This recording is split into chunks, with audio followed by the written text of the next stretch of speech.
Okay, this is just to show the Newman projections. This is the simplest Newman projection you can have. Just 2 carbons, ethane.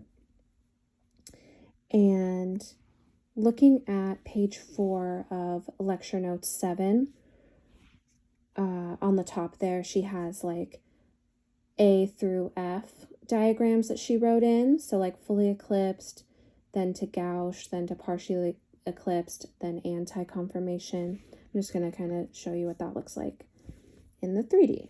So the Newman projections are just a way to look down the barrel of 2 carbons, and this is the simplest one with just 2 carbons and hydrogens off of them.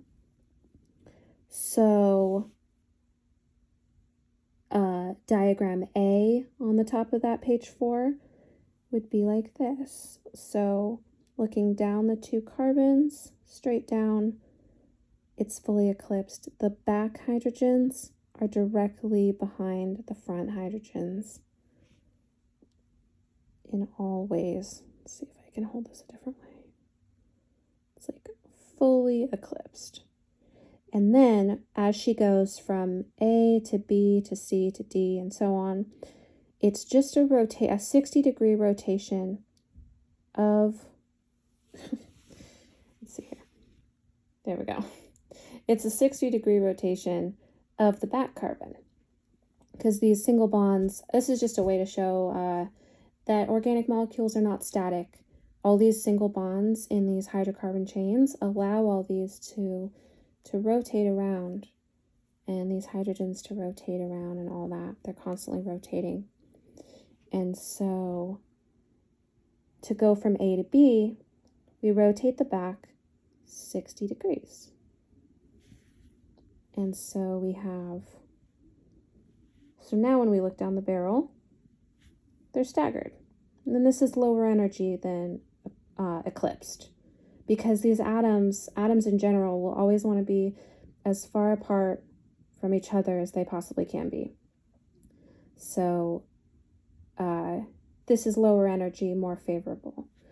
When they are eclipsed, if we look at it like this, when they're eclipsed, these are like easier to bump into.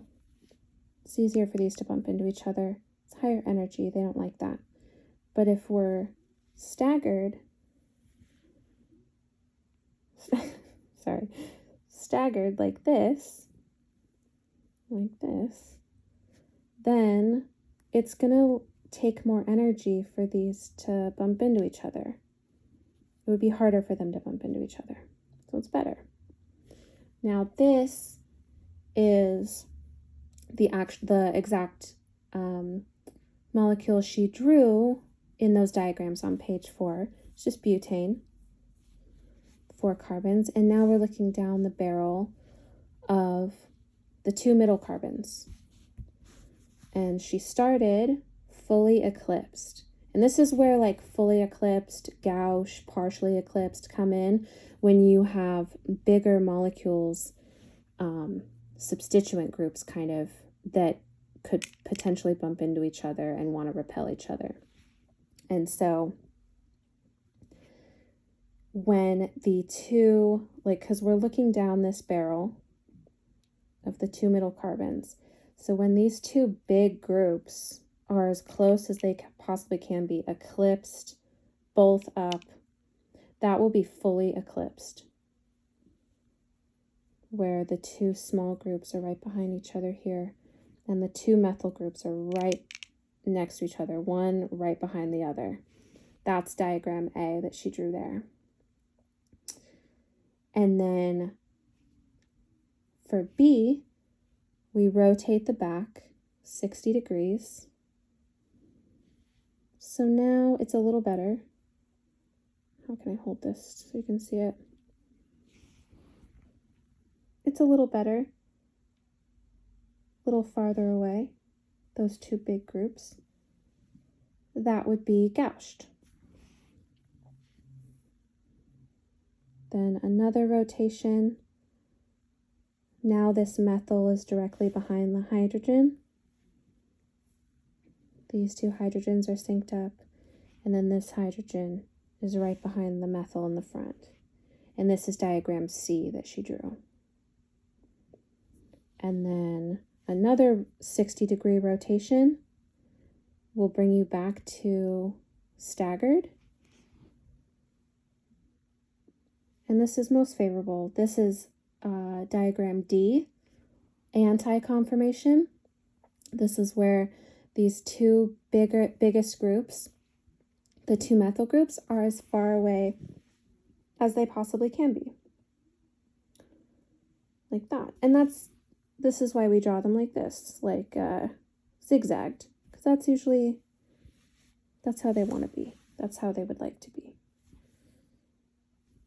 And so that is how we draw them, like the line formation is the staggered, the full anti.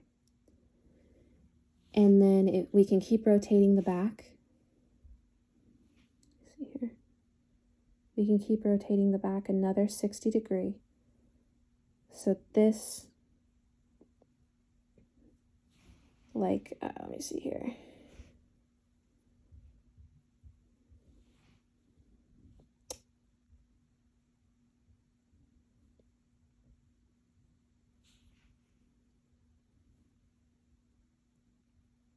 It's literally 60, like that methyl between this hydrogen is literally 60 degrees. So when we move it another 60, we close it, we close that gap, and they're eclipsed again. So this methyl is eclipsed behind this hydrogen. And that is diagram E. And then you can go one more again. And now we're back to where we started.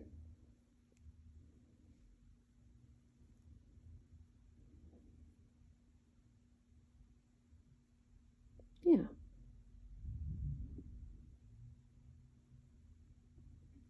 I think, yeah, partially eclipsed would be E.